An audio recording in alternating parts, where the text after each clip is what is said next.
Yep, Aunt Bobby, she's a character. Really? Well, yeah, I know that. That goes without saying.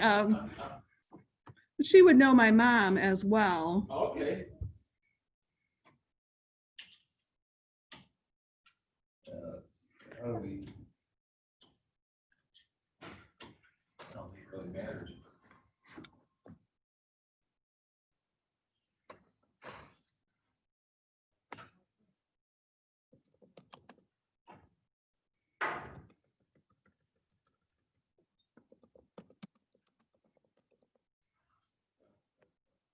We aren't gonna have name tags.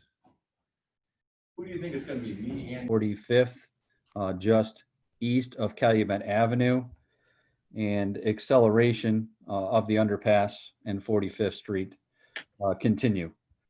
As for Calumet Avenue, the construction of the southbound lanes continue. That is considered phase 4. There is one lane of traffic on Calumet in each direction, north and southbound, which also includes a southbound right turn and a northbound left turn at 45th Street. 45th Street is restricted to one lane each direction, east and westbound, currently within the westbound lane. Underground storm sewer installation is ongoing for the next week or so. The intent is to complete the southwest corner and then shift traffic on 45th into the eastbound lanes of 45th once that is completed. The concrete curb along that radius has been poured over the weekend, and then asphalt paving at that corner is expected later this week, and then as well as topsoil and sodding along the south side of 45th Street there. So if there are any questions at this time, I'll be happy to answer those for you. Mr. Randall, if you could address that temporary bike route and the detour that we originally had when westbound, no, the northbound lanes were over there. You can address that with that temporary bike trail. Yes, yeah, we installed a temporary stone sidewalk there along the east side of Calumet between 45th Street and CN, the railroad crossing. Under the contract, it did not include any sidewalk that was to be provided by others, namely the developer, once that was developed. Of course, while we were constructing those northbound lanes, we couldn't allow pedestrian traffic through there. It just wasn't safe. So there was a somewhat extensive sidewalk detour that had to be provided in order to get from the north side of the CN crossing down to Centennial Park. So now that we have completed that construction, that temporary sidewalk is now open. The sidewalk detour has been removed. And unfortunately, because of various obstructions and limited right-of-way, that aggregate temporary sidewalk was essentially all that we could provide at this time. Would you be able to look into possible limestone screenings or something that lessen that temporary road? Some bike tires and punctures up on that line. At least look possible for some alternatives. Yeah, I'll take a look at that. Obviously, the compacted aggregate was our best option as far as compaction. When we get into screenings and sand, sometimes that kind of washes out a little bit. But I'll work with the contractor, take a look at that this week and see if we can improve that. Thank you. Certainly. Anyone else wishing to ask Mr. Randall a question?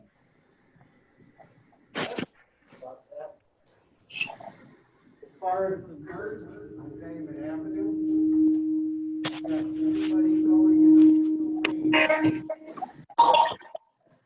And everybody, single lane is back up in the brand new. Instead of filling up both lanes and do a zipper merge. It works fine, but no, we need on Department of Transportation. Have people that block the road. Both lanes should be filled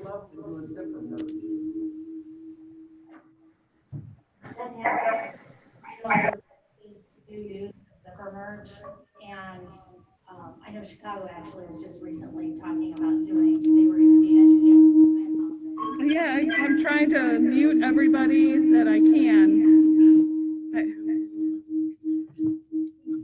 The town of Munster. That's me. It's one of the town of Munsters.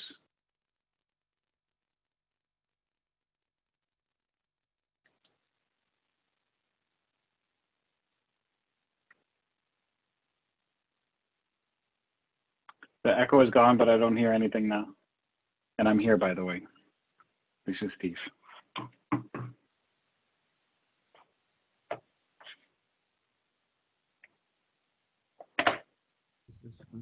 That's the, see, that's where we're getting an echo. This is turned off. Okay, let me see. What's the microphone right there? Right there. Number 5. Turn on number 5. Turn on 5. And then I think Paul was. All right, now how is this? Steve, can you hear me?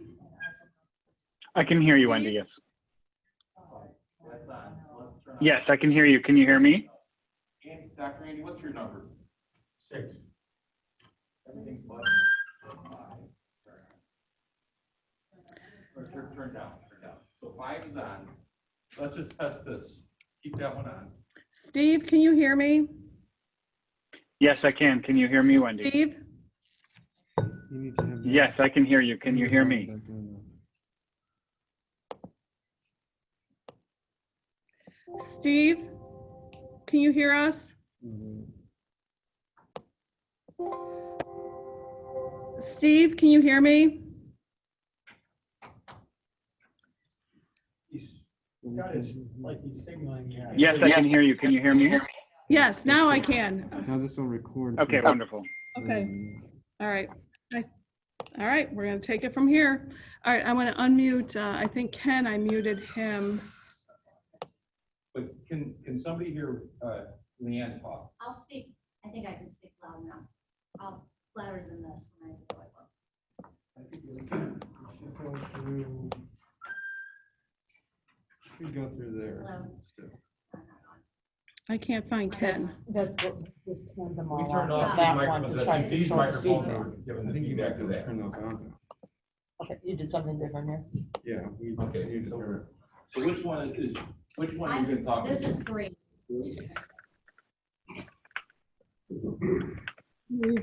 Completely gone.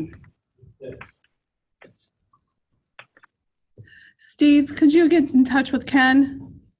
Okay. I'll see if I can reach him. Thank you. Oh, Ken. There you go. We have a visual on Ken. He's here in the office. Yes, he can hear. Okay, wonderful. Okay, I think we're go. Is that number 1 down there, that microphone? Yeah, 7. 7? Well, no, it's a 1. Okay. Yeah. It's a 1. Okay. Let's see if this works. Okay. So, back to the question, we'll go ahead and see if we can answer that, but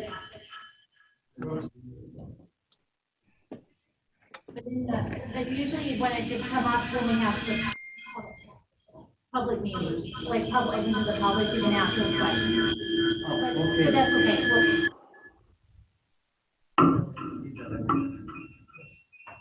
I think Ken needs to mute him. Disconnect from audio. And we'll pick it up through the microphone. This is our first hybrid meeting. Trying to get back to Normal. Now I see Steve is talking, but I don't hear him. Can you hear me now? Yes. So the comment from the public was that in that lane, the southbound lane of Calumet, that there are 2 lanes, but it goes down one past the, like after Franlin. And we can talk to Public Works about it. I know we had this issue before when it was,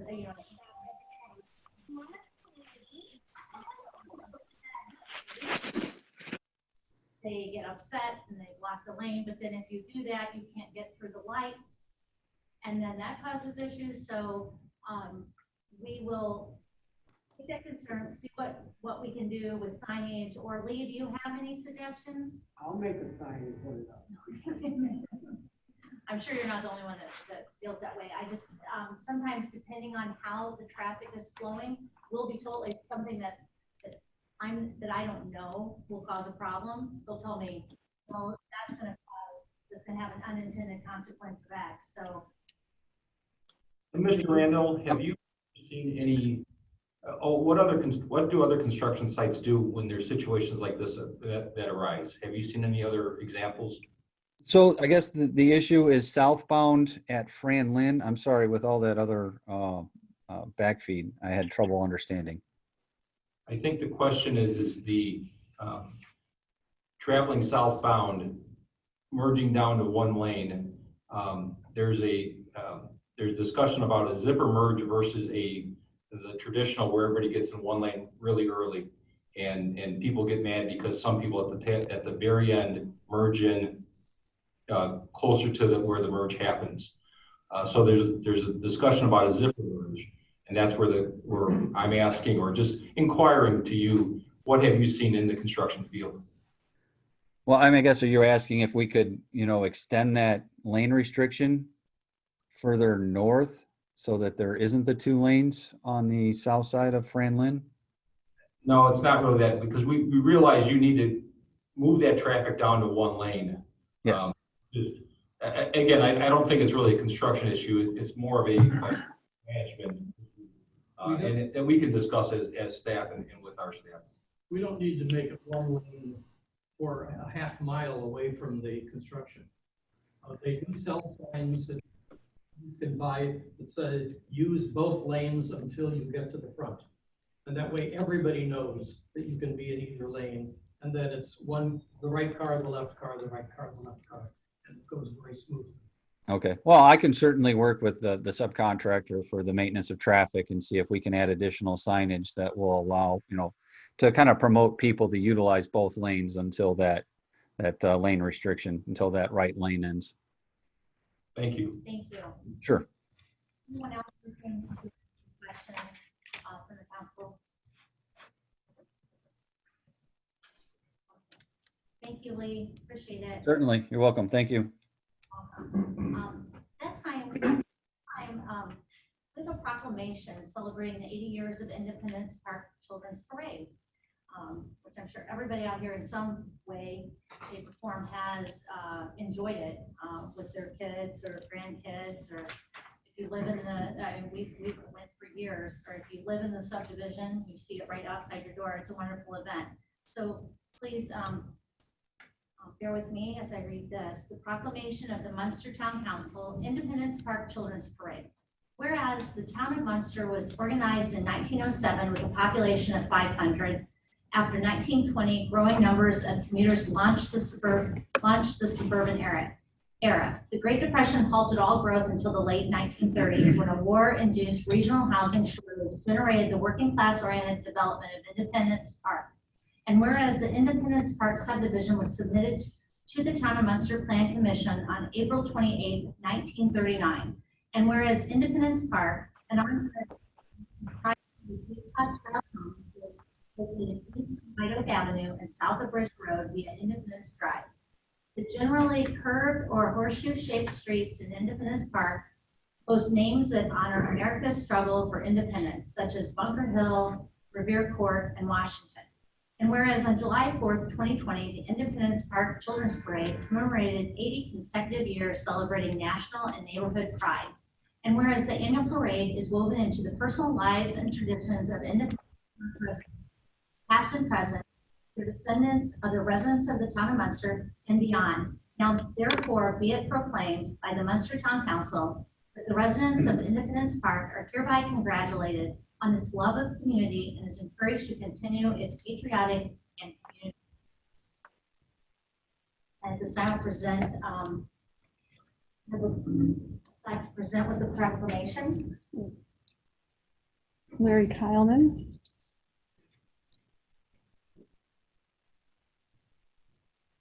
Oh, normally I would shake your hand, but congratulations, thank you.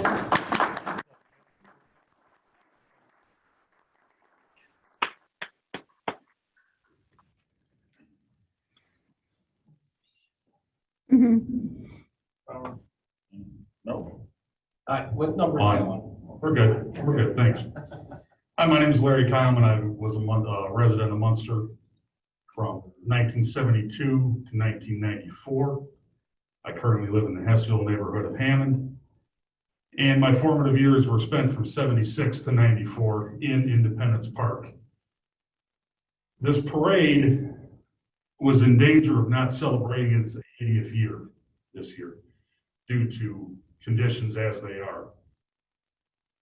I discussed it with some trusted friends of mine who belong to the Independence Park in Munster Facebook page. And we decided quite at the last minute not to snub or thumb our noses at the town for their wise decision in canceling sponsored events on July 4th, but to hold a small walkthrough of the Independence Park neighborhood to commemorate that indeed its 80th year. We had enough people in favor of it. We had about between 15 and 20 people show up. My parents, Ken and Cindy, my mother, a near lifelong resident of Independence Park since 1951. My good friend in the back who kind of inspired things a little bit, Mr. Butch Kellums, lifelong resident of Independence Park. And myself, this is something that I have tried to attend every year and have the last 10 years been trying to document it. I do want to thank the town for this proclamation. I'm glad to see that the town is giving official recognition through this proclamation of one of the longest running children's parades in the United States. We know this is a disappearing phenomenon. We know that civic groups who sponsor such things in the beginning, the Independence Park Association and the White Oak Association, which my father and mother were members of, also Mr. Bob Cashman here. And it does my heart good to see this. We finally have a town council that likes to hear from all the citizens. And I can't say much more because I don't live there anymore. Thank you. So say thank you. No, that's all right. I thought you This is important to me. My mother, my father, Butch, my wife, Dawn Marie. And I wanted to also share this and officially recognize Mr. Bob Cashman right here in the American flag baseball cap, because he is one of the last original Independence Park children. And he was at the first one in 1940. And he's been at, I believe, near every one since. Again, thank you, Mr. People asking for signage, like other subdivisions. Little memorial type things throughout the park. We'll talk soon. Thank you. Thank you. Thank you so much. And everybody who's here from the park, if I didn't recognize you, announce, thank you. Thank you so much. We do have to officially vote on the proclamation. Oh, yes. So that was a foregone conclusion, but Yes, we will officially vote on it. So I would make a motion to approve the proclamation of the Munster Town Council for the Independence Park Children's Parade. I second that. We have a motion and a second. Are there any comments or discussion regarding the proclamation? I'd just like to thank you for carrying on the tradition. Like I said, my kids enjoyed it. They're a little bigger now, but maybe they will move back here and take their kids to the parade one day. I hope so. So thank you very much. So we have a motion and a second. Would you please call the roll? Councilman Schoen? Yes. Yes. Councilman Gardner? Yes. Yes. Councilman Tulowitzki? Yes. Thank you. Councilman Kulturitis? Yes. And President Mellon? Yes. Thank you. We have, that passes. We are officially proclamated for the Independence Park Children's Parade. So congratulations. And we will since we're not all here in person tonight, we will all sign this and make sure that you get the official sign copy by all of us. Okay? Thank you. Thank you. Right, that brings us. We're on. We are moving to the public comment at this point, and Public hearing for additional Public- oh, I'm appropriations. sorry, I missed it, okay. Public hearing on additional appropriations, ordinance 1799.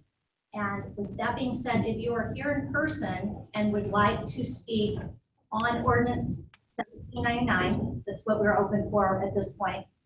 Or if you are viewing via Zoom and you would like to comment, please indicate there's a raise your hand button, correct? And Wendy will be monitoring that.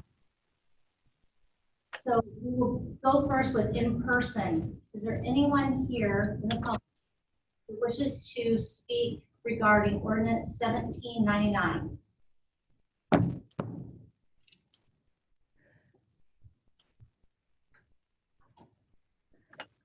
None in the public. Wendy, do you see any via Zoom? I do not, but Counselor Tulowitzki, can you raise your hand on through Zoom and so I know what it looks like on the screen? I have a different. You know, I was just looking to try that, Wendy, and usually by your name in the upper left-hand corner, there are the three dots that you can click, and there's an option to raise hand there, or sometimes by participant. I don't see it in either case. What I could do is, if you see the clapping now under reactions, there's an option to put a hand up there for a moment. I don't see that, but Mr. Westland raised his hand and has it up. So Oh, I'm getting it from some and not others. okay. He must be smarter than I am. You surpassed me, Dave, in Zoom knowledge. All right, very good. I see none other than Mr. Westland, and I believe it was part of the test. All right. We have no comments from the public in person or Zoom. I will close the public hearing at this time. And Treasurer Miss or Ms. Abbott, did you have anything that you wanted to say? 1799.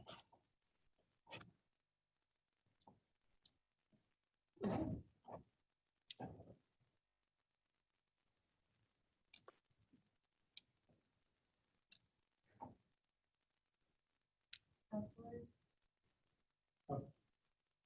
I think that the ordinance itself gets considered later in the meeting. Oh, later. I Yes, Just the public apologize. yes, hearing. yep. You know what? This is, I feel like I'm almost in the twilight zone right now for the first time after Mhm. city. So I apologize. Yes, we're going to the open to the public. So That- again, yes. if you're in person and you have a comment you would like to make regarding anything on the agenda, please come to the podium at this time and state your name and address. You sign up for so long. Okay.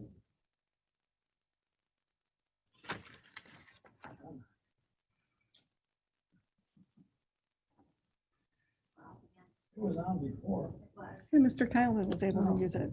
Turn the power on. There we go. You turn the power on and then you turn the. Okay, Mike Demovic, 1833 Tulip Lane. I've got a couple of things.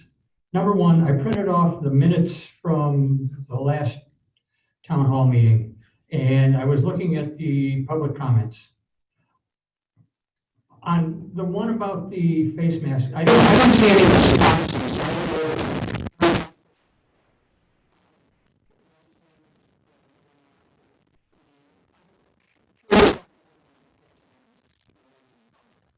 Since more and more towns are, I guess you want to say mandating it, and I don't know if at this meeting, the town of Munster said they're going to do it or not, or if this is something you're looking at in the future.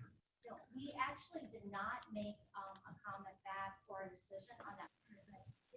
Right before we came to the meeting tonight, Mhm. the county Department of Health is mandating masks. And I'm saying this, I have not looked at the entire order because it was like at the last minute before we came here. But we will be, if Lake County it Yep. said that they're going to mandate face mask in all public, or in all businesses inside, Mhm. unless you have an underlying medical condition where you cannot wear the mask. They did not, correct me if I'm wrong, Mr. Westland, if you've looked closer at it, or Wendy, I don't think there was a mention of fines at this point. Okay, But given that they have passed it, then we will be under the order of Lake County. okay. Second thing I've got is the last 4 storms we've had, and we've had 4 storms beautifully. Our street is flooded every time. It's like the storm sewer, the water won't drain until the rain stops, and then it starts to drain. And I know that the drains aren't plugged because we get out there and we clean them. I'm wondering if the town could have somebody put a television set down there and see, you know, what's happening. This is in the 1800 block of Tulip Lane. And the storms, but you've got no control over this. This is NIPSCO. We've lost power every time. And it's been anywhere from 1 hour to 21 hours. 1 hour one I can see because a tree took down the power line and a pole over there by Hartford on Chestnut. I wish NIPSCO would take some of those trees down. The other thing I've got is the bike path that crosses Main Street now between, is it Cherville and Munster? They put that great and glorious stop sign. It's got an itty bitty little sign that tells you how the sign, that stoplight is supposed to function as far as what the lights mean. In Highland, on 45th Avenue, they've got basically the same thing, but they've got bigger signage along the road so drivers know what it means. I don't know if Munster's responsible for this, Lake County or Cherville. Put a bigger signage up there so that people driving know what the lights mean. When you get a flashing red light up there and there's no people around, you can go through. But people don't know that because they don't see that itty bitty little sign. So basically, that is all I've got, other than, like I said, the street flooding, if they could check on that. Okay, one other thing, yard waste. How often do they pick it up? Terms like branch. Tree branches. We've had stuff sitting out in people's front yards for 2 weeks before the town comes and gets it. I do know that we were having, because we had one storm and we were just getting through picking that up, and then another one, and we had several. So the zones are posted online on our website as to where they're going the next day or where they are now, so you can, you'll get an idea of when they're coming next. We can look into it. We'll take actually all of these comments you had. We can follow up with the different departments that are responsible and see, see if we can look. All right, thank you. Thanks, Mike. Anyone else from the public who wishes to speak tonight?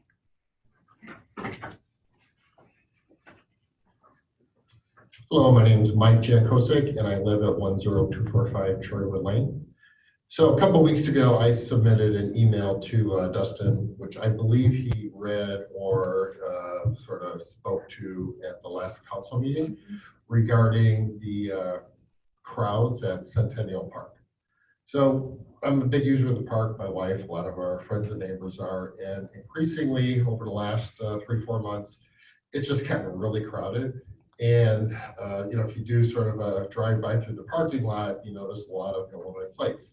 Trails are crowded, just a lot of people using the park.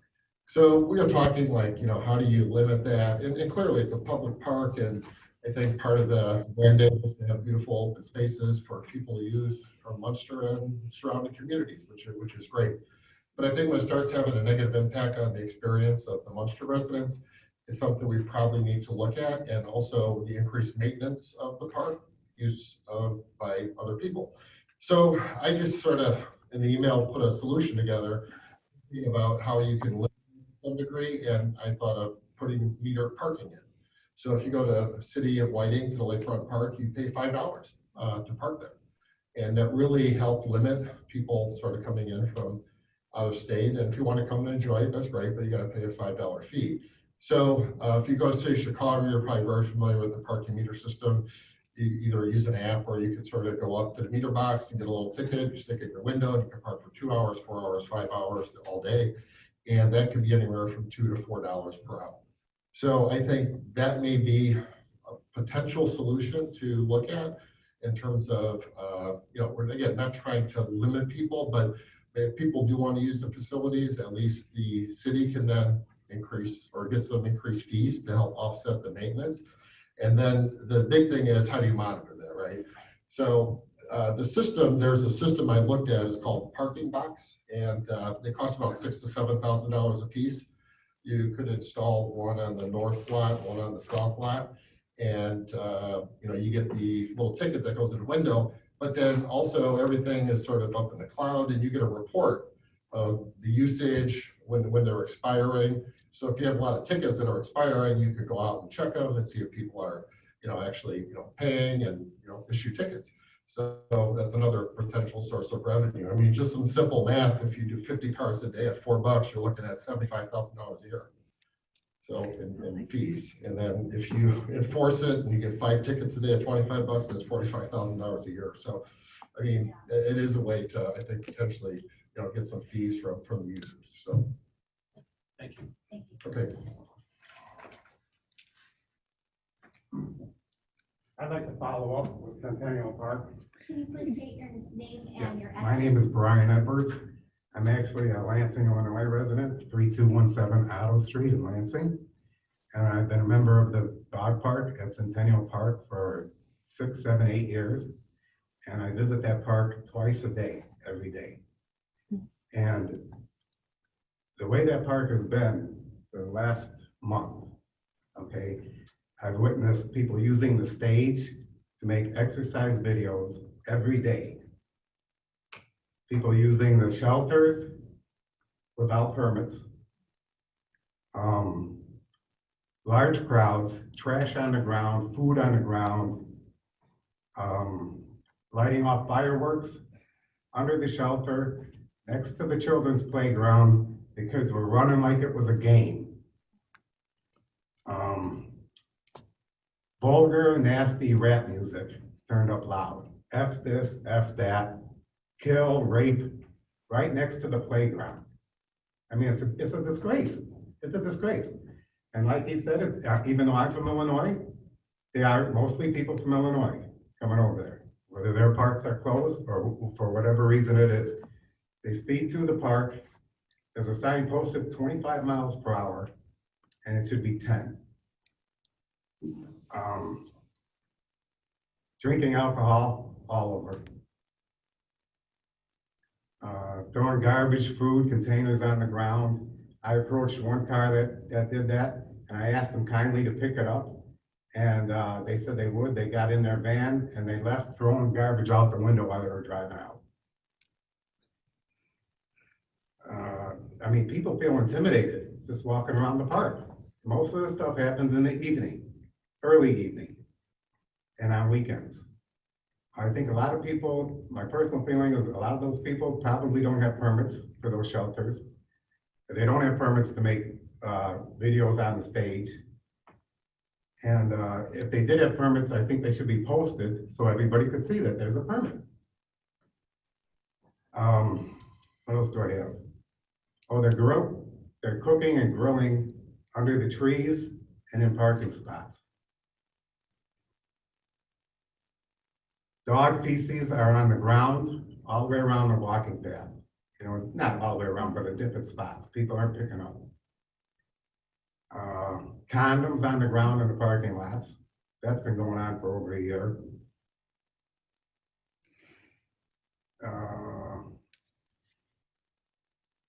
I guess that's about it. I mean, there's no signs, there's no visible signs for people to know that they're going to get fined if they don't pick up after their dog.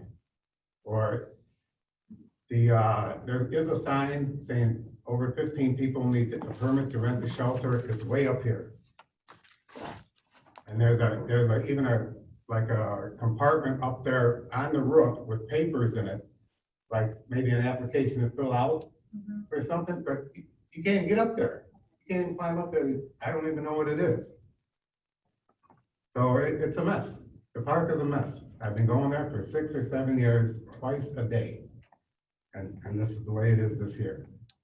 Thank you for your comments, and we have received several comments recently about this. More recently, it's gotten more and more, and obviously that park is one of our biggest assets. It's beautiful. A lot of people do enjoy it and love it, and we want to keep it nice. And so obviously we can't make any decisions here tonight, but we will be taking them all into I appreciate that. And what about the police patrolling it? I saw them out there a couple times, and that was it. We'll be, that's it. Enforcement's always a difficult one because you have people, you have so many officers and they go different places, and we will, when we discuss these things, we will involve all people who would be needed and included in order to make this. I appreciate the park that. we wanted. Because it's really sad. It's really sad the way it's been the last month. Okay. Yeah. Appreciate that. Thank you. You're welcome. Anyone from the public wishing to speak?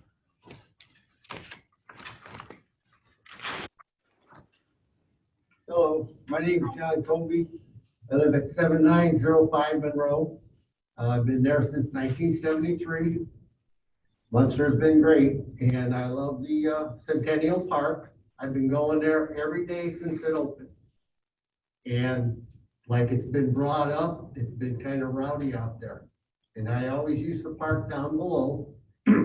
And I like walking through the gardens, walking the path. I go on to the dog park. But since this spring, I don't park down there anymore.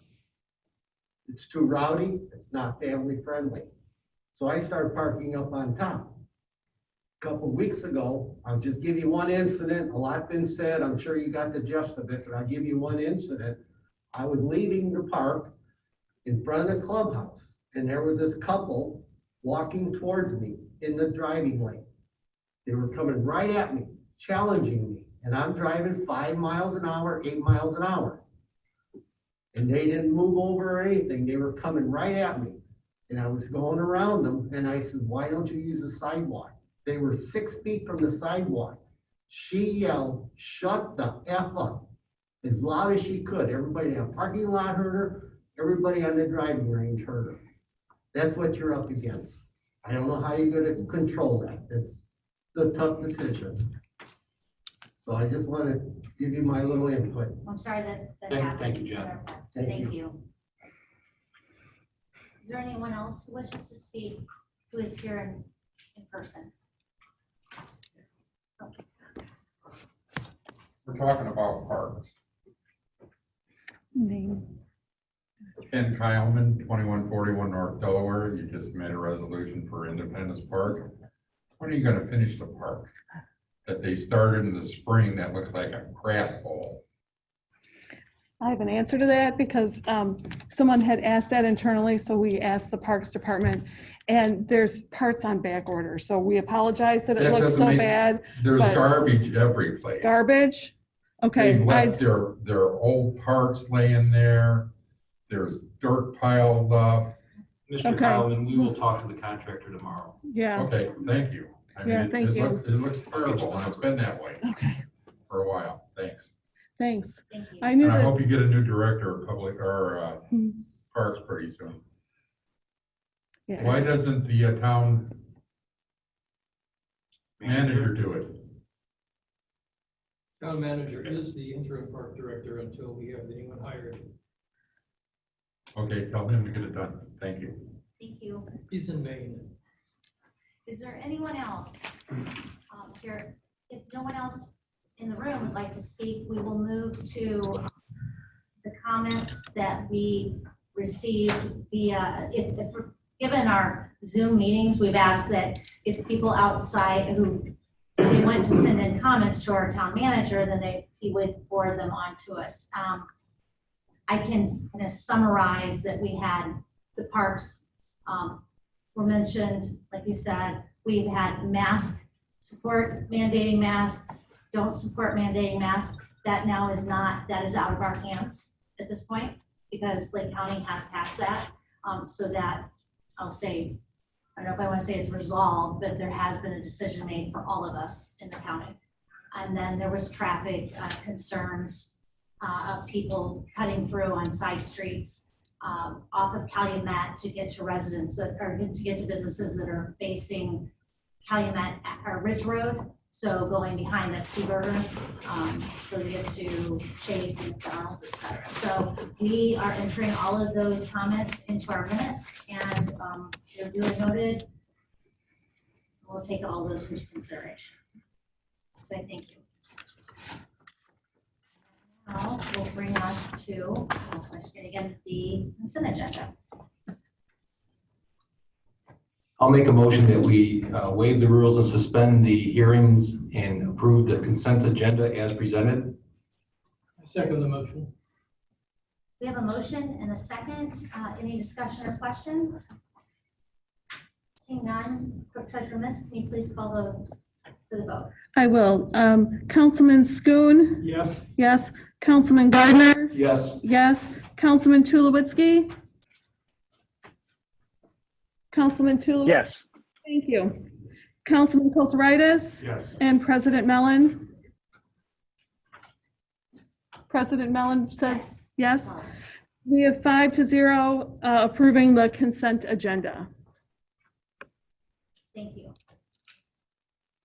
Now that brings us to the old business ordinance 99 additional appropriations, is second reading. This is the ordinance for which we held the public hearing at the beginning of the meeting. And I would make a motion that we approve ordinance 1799 as presented. I second that. We have a motion and a second. Any questions or comments? Seeing none, Treasurer Miss, will you please call for the vote? I will. Councilman Schoon? Yes. Councilman Gardner? Yes. Councilman Tulowitzki? Yes. Councilman Kulturitis? Yes. And President Mellon? Yes. Yes, we have a 5-0 vote to approve ordinance 1799. Thank you very much. That brings us to new business, ordinance 1802, surplus park bond proceeds. Sure, would you like to speak on this? Sure. So, as council may recall that there was a need to declare surplus bond proceeds for general obligation bonds in order to make some of the debt service payments. And at the time council adopted that, we also mentioned that Park Board was being asked to do the same thing with some park bond proceeds.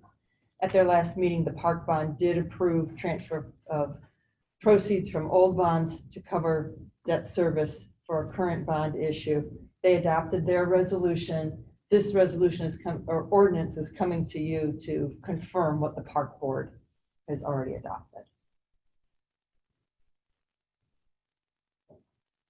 Madam Chairman, I move that we approve the transfer of funds from the Park Board bonds. Ken, I think the motion for this one, and correct me if I'm wrong, is to hear it on first reading and schedule second reading. Yes. Since the Park Board has already passed it, Then I have no objection to suspending the rules and passing waive the it readings. in one night. I second that. A motion and a second. Do we have a question? Oh, and this is the past ordinance 1802 on first and second reading tonight. That's what the motion was, Ken? Okay, It'll be done. Because the Park Board has already discussed it and voted on it and approved it. I'm fine with that. We have a motion and a second. Any further discussion? Can I clarify who seconded it? Thank you, Dr. Andy. So Treasurer Miss, will you please call for the vote? Yes, Councilman Schoon? Yes. Yes, Councilman Gardner? Yes. Yes, Councilman Tulowitzki? Yes. Thank you. Councilman Kulturitis? Yes. Yes, and President Mellon? Yes. Yes, we have a 5-0 to suspend the rules and pass ordinance 1802 on the first reading. All right, thank you.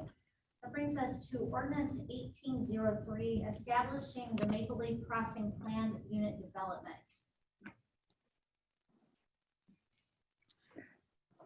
Good evening. I'll speak to that agenda item if it's your pleasure. Can you hear me? Yes. Yes. Okay, good. Yes. So tonight I'm presenting for your consideration an ordinance, which is Ordinance 1803, which would amend the Munster zoning code and establish the Maple Leaf Crossing Planned Unit Development. This has been presented to the town by Maple Leaf Crossing LLC. It is, the proposal here is for an approximately 6-acre development on the former Munster Business Complex. It includes 60,000 square feet and a 60,000 square foot 4-story office building, 70,000 square foot 4-story 105-room hotel, a 2,700 square foot pub, 4,600 square foot restaurant, 2 7,700 square foot office/retail buildings, 358 parking spaces, a new public road on the north end called Maple Leaf Boulevard. And the heart of the development that's being proposed is a sort of public square featuring shipping container architecture. So the council is aware of this development because it's been the subject of a development agreement. But the step that we're hoping to accomplish tonight is, as I said, an amendment to the zoning code and adoption of the Maple Leaf Crossing Planned Unit Development.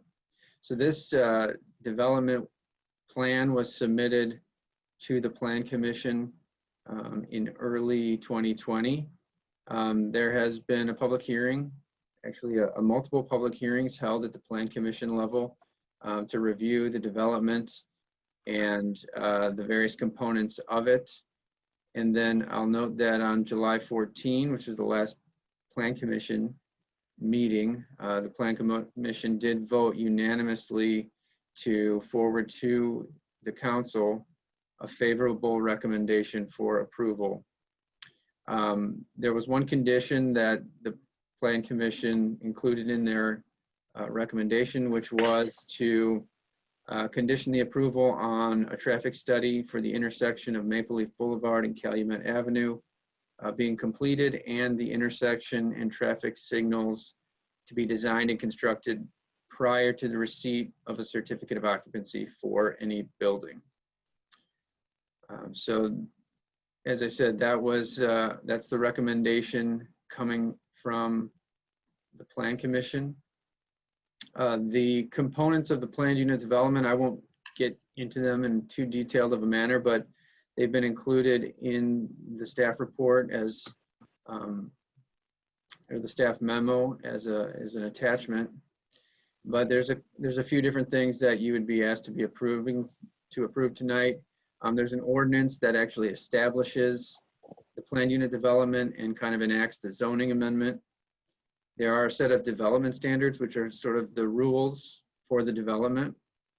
And then there are a few exhibits which are sort of like development plans for the project. So there's engineering plans and a landscaping plan.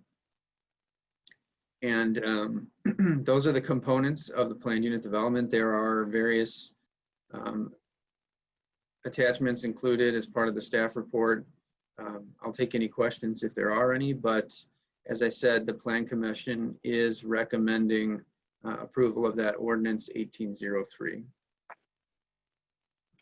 Madam President, I would make a motion that we waive the rules and suspend the readings and approve on first reading Ordinance 1803, amending the Munster zoning code to establish the Maple Leaf Crossing Plan Unit Development upon the condition that a traffic study for the intersection of Maple Leaf Boulevard and Calumet Avenue be completed and the intersection and the traffic signal be designed and constructed prior to the receipt of a certificate of occupancy for any building. Second. We have a motion and we have a second. Is there any discussion or questions regarding this? Now, I would ask, does this motion, I'll ask Mr. Westland, does that then approve everything that is presented here in the one motion? He's muted. Give him a minute. I believe it does. So I'll let Dave Westland speak to it, but from my perspective, all of the attachments that have been included as part of this memo to the council will be approved with this motion. There are some other approvals that will be required from the Plan Commission later on as buildings are submitted for approval. But with respect to the site work and kind of the rules for the development, that will all be approved. I agree with that. Thank you, Will. So given that explanation, any questions or? My only question is to the developers that are here. What is, with this being considered tonight, do you have a time frame of potential progress or what we would see out there within the next 3 to 6 months? So after last week's Plan Commission approval, the site plan that was prepared by Turning Engineering has been given out for bid. That's in motion. Hope to have back a lot of the bids end of the month, beginning of August. And we'll sub it out and get the underground site work done, hopefully in August. The goal is to get, I spoke to my Hyatt operator, as well as my architect who's designing the office building. The goal is to get footings and foundations in for the hotel and the office building by Thanksgiving. And then go through the winter with those. So that's we're ready to go. Very good. Thank you. Mr. Leeser, would you just state your name for the record, please? Jay Leeser. Thank you. Has a study been made indicating the need or the likely success of the hotel, since there's one not across the street, but diagonal across the tracks? So our operator who we doing a Hyatt Place Hotel has 7 other brands in Lake County and some in Illinois. And there's a pulse on the market, and Munster's been a very successful hotel market now, and the others. So he has a good fit, as a good anchor for our tenants, for the business travel going out of the hotel. Nice disposable income for our container architecture tenants and or the south office. Any other questions for Mr. Leeser?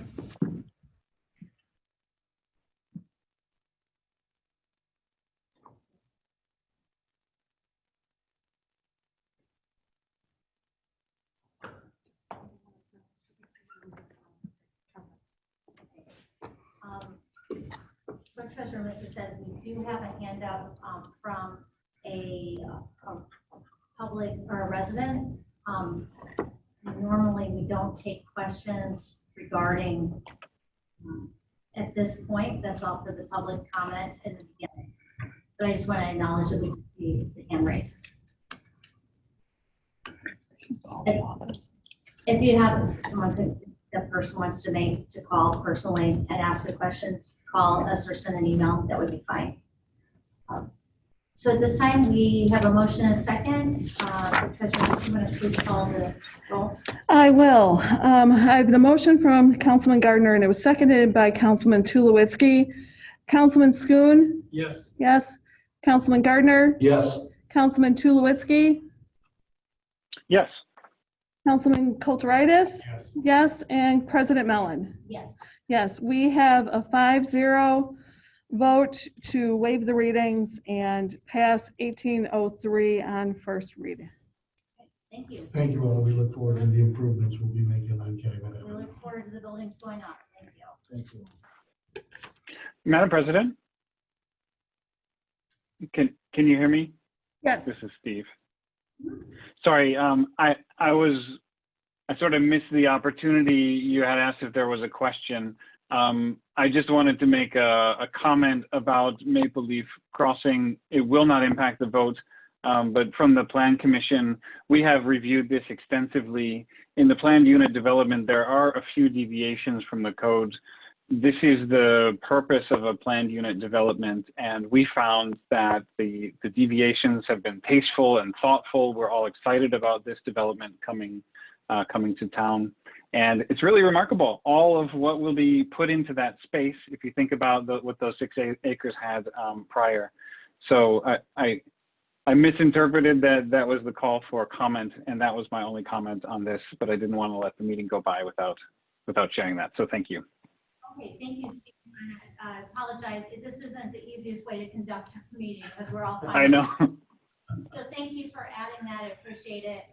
That is not No, it's not the easiest way. No, it's not. So thank you. That now takes us to Danny Z's outdoor dining conditional use permit under new business. Anything to say about this? Yep. Okay, thank you. This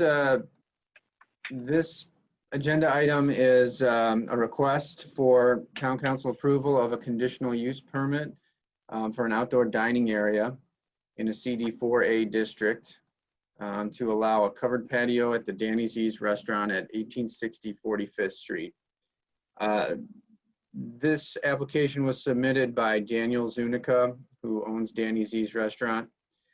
He is hoping to construct an addition to his existing outdoor dining area, which is on the west side of the Danny Z's restaurant. There are renderings provided as part of the memo here in the Board of Zoning Appeals staff report. And you'll see that the addition is 648 square feet. So it's more than doubling the outdoor dining area. In this district, in all districts actually, an outdoor dining is a conditional use. So that means it has to be heard at a public hearing by the Board of Zoning Appeals, and then they forward a recommendation to the town council. So the Board of Zoning Appeals reviewed this application last week, opened and closed a public hearing. There were no remonstrances, so no one spoke against the petition. And the Board of Zoning Appeals voted unanimously 5-0 to forward a favorable recommendation for approval to the town council. They added no additional conditions to their recommendation. Mr. Vanderwoody, does Danny Z's have a time frame where they would like to get this approved? I believe they would like it to be approved as soon as possible. It's somewhat of a timely application because, as you can probably imagine, a lot of restaurants, because there are restrictions on the amount of people you can have in a confined space, they're seeking to, expand the outdoor dining and recoup some of the losses that they've experienced during the pandemic. So the sooner the better from their perspective. Thank you. Madam President, then I would make a motion that we approve the conditional use permit for an outdoor dining area in a CD4.A district to allow a covered patio at the Danny Z restaurant at 1860 45th Street, and we waive the readings and suspend the rules and adopt this on first reading.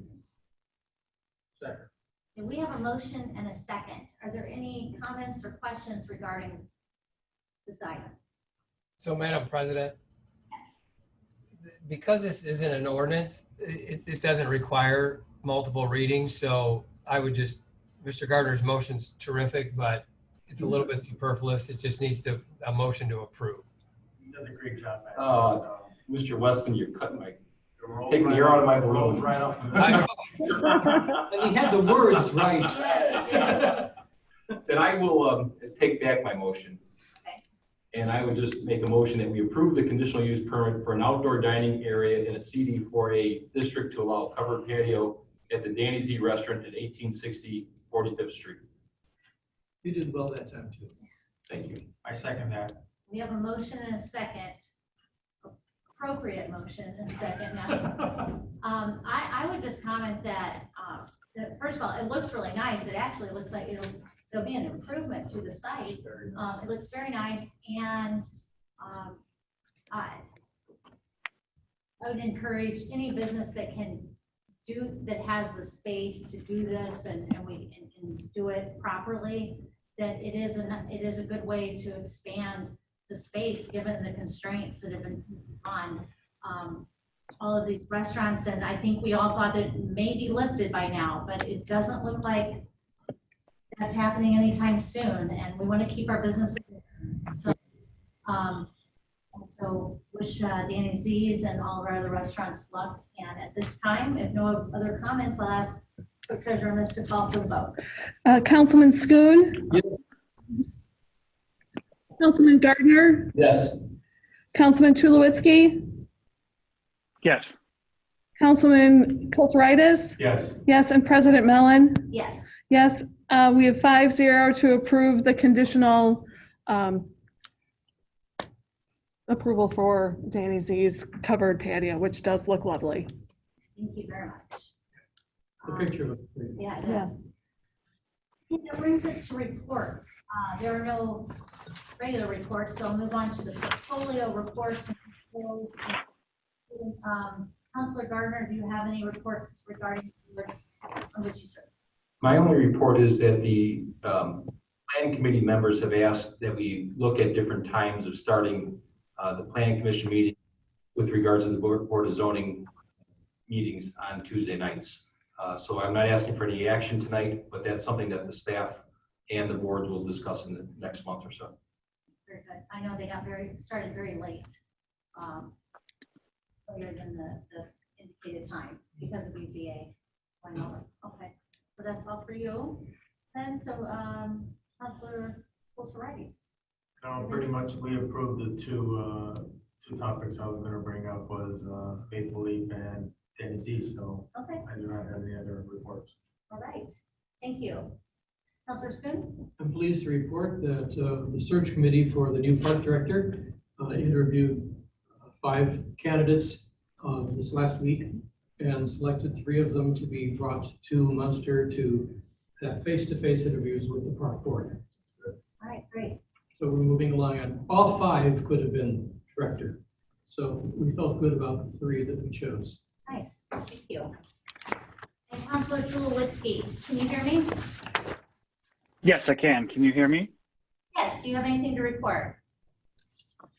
Yes, as a school town liaison, just to report, there's been a lot of talk, of course, of what nationally of what we're going to do with the schools. This week on Wednesday, July 22nd, the school board will be holding a public working session. It will be with social distancing and masks, which is now required anyways by Lake County Health Department. It will be in the auditorium at the Munster High School starting at 5:30 p.m. So to understand more about that and participate in that process, I recommend everyone be aware of that and attend if you can. And then finally, from the Lake County Solid Waste Management District Board, piece of good news, Miss Clerk Treasurer Miss, you may have seen a check in the amount of $64,664 come in. That is our grant, our recycling grant. So that's nice to receive that from the district. And also on the 25th of July will be the first household waste pickup if it gets approval from the Lake County Health Department. That's where you can bring in larger chemical waste and things that you can't throw away in the garbage. And that will be in the one in Munster is at Public Works Department on Fisher Street. Those were my 2 updates this week. And that brings us to Treasurer Miss. All right, NERC met virtually on July 16th. We had a presentation from the South Shoreline president who shared that the grant agreement with the FTA is expected to be finalized soon. Project work is expected to begin at the end of September, beginning of October, with construction ending in 2024 and revenue service beginning in 2025. I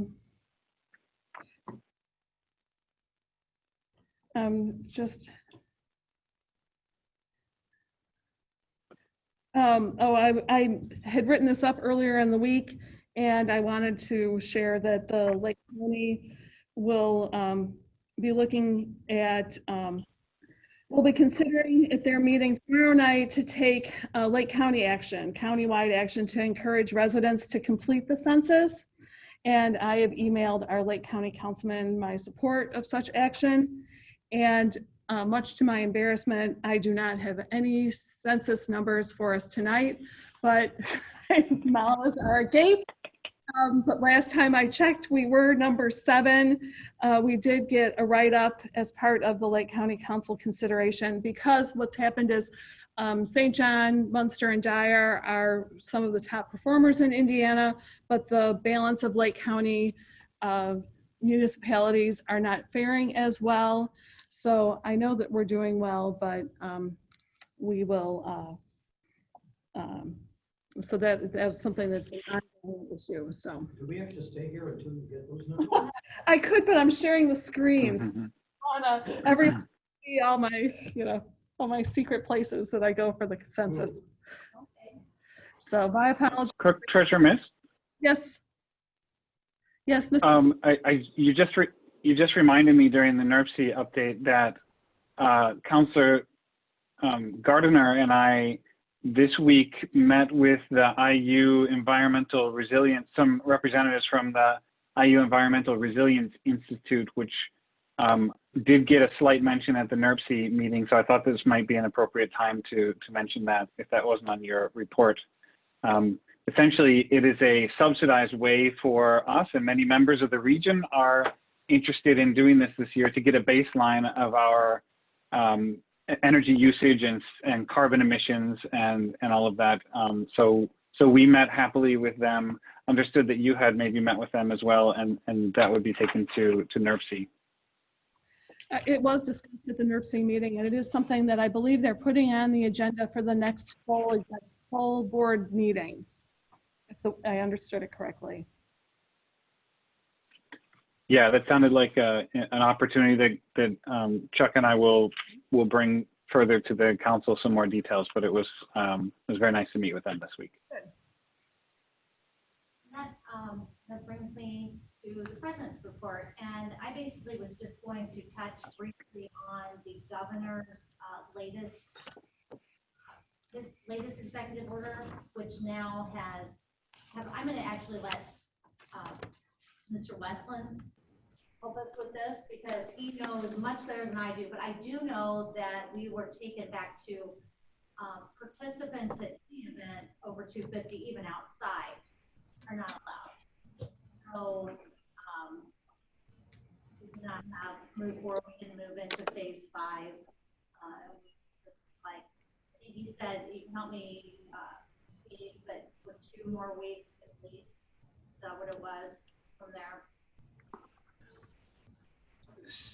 So there was an executive order entered late last week, actually on the 16th of July. It provided for some increased event planning sort of things. It talks about special or seasonal events, and anytime expecting more than 250 people, you have to have approval from the local health department, and certainly kept us in stage 4.5 at least until the first week of August. So it actually ends July 31st unless further extended. And in light of the way things are kind of proceeding, I expect that there'll be we may see we may see stage 4.75. What I wanted to talk about, though, was that health department decision that came down today, and it's a little unclear. It originally starts out as an order.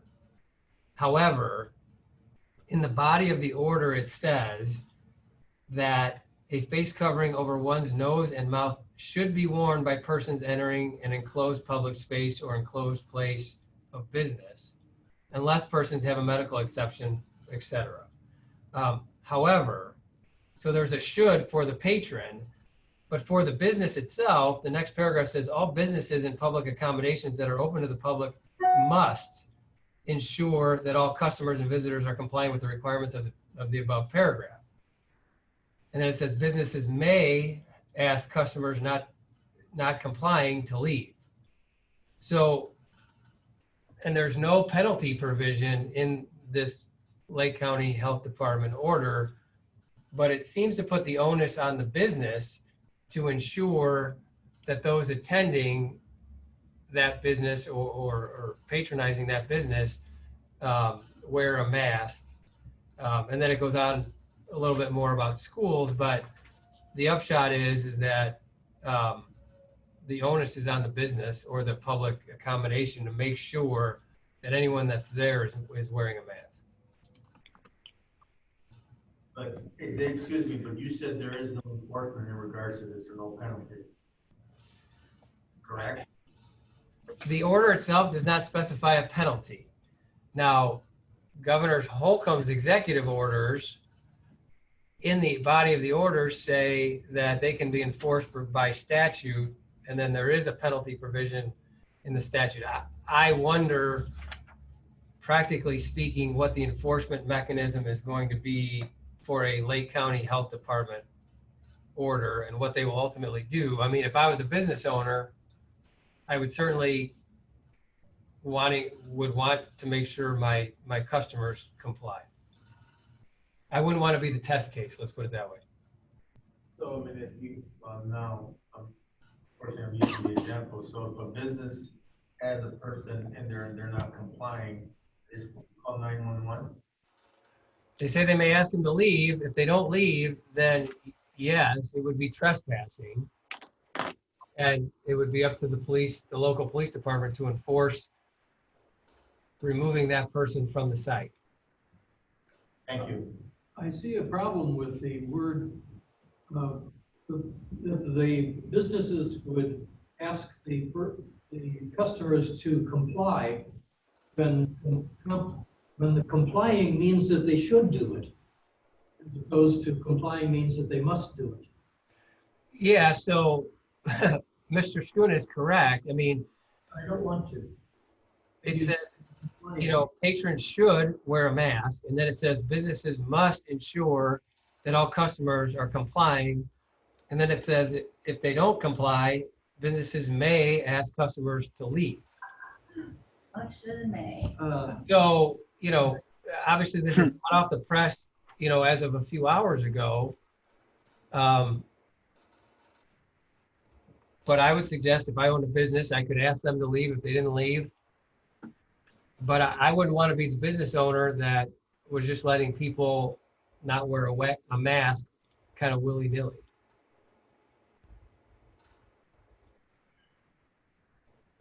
I don't think they did us a favor. It's about as clear as mud. Well, and then the issue, like the enforcement, I mean, that's, maybe if someone tattles on one business because they're not doing it, or who knows? Well, I guess we'll see. I guess as is with many things related to this health crisis, we shall see, because it has not been easy to keep on top of what we're actually supposed to be doing and when.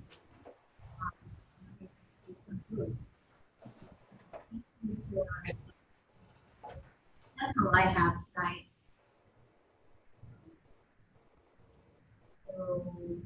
No other things, I make a motion that we adjourn the meeting. Seconded. Motion second, all in favor, say aye. Aye. Aye. You're on a little bit of a delay, Steve. Oh, was I? I was right on time at home. Now that we will move, as there are no objections, we will move directly into the Redevelopment Commission regular meeting. I will call it to order at 8:20. Redevelopment Commission regular meeting for July 20th, 2020. Is Mr. Castro with us? He is with us, I am. Hello. and he's unmuted too, so nice to hear from you. So, Thank you for the unmute invite. Yeah, I had to officially invite him to unmute. so we are underneath the Zoom. Same Zoom meeting. Public Yep. wants to do. Okay. So at this time, Wendy, have you noted the, Well, roll call, just because half virtual, half in person. We'll go with Commissioner Schoon, Present. present, Commissioner Gardner, Present. Commissioner Tulowitzki, Present. Commissioner Kulturitis, Present. and Commissioner Mellon. present? And our liaison, Mr. Castro, is in attendance as well. I am, thank you. All right, that'll move us right into the public comment. We do have people, residents here in attendance. Is there anyone wishing to make a comment regarding redevelopment? I see head shaking no. So, and I don't.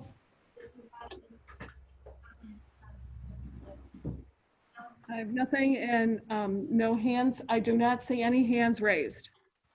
Right. Good. Down to 5 seconds. And I will close the open to public comment. Madam Chairman, I move we approve the consent agenda. Second. We have a motion and a second.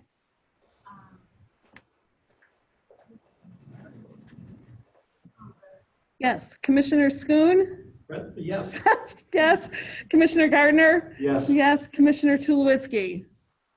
Yes. Commissioner Kulturitis? Yes. Yes, and Commissioner Mellon? Yes. Yes, 5-0 to accept the consent agenda. Thank you. We have no old business, no new business, no reports or announcements. That will bring us to Second. we have a motion and a second, and I'm gonna go crazy here and say, call for all in favor, voice, say aye. Aye. Opposed? Aye. So no So the vote's 4-1. We could stay here all night, Mr. Tulu, Councilman, or Commissioner Tulowitzki. Opposed would have been a nay. That was an aye in favor. So we are adjourned. Thank everyone for your attendance and cooperation and patience as we set up. Now I'm ready to go next time. Yeah, thank you. Thanks for having me, guys. It's been a while. Bye, nice to see you all. Thank you. Take care, everyone. Bye-bye. Bye, bye, Steve. Uh-huh. Bye, thank you. It was heck trying to find a place to park. I know. I have heard, I've had so many, I went, yeah, just, and, yeah. The guy that's doing installation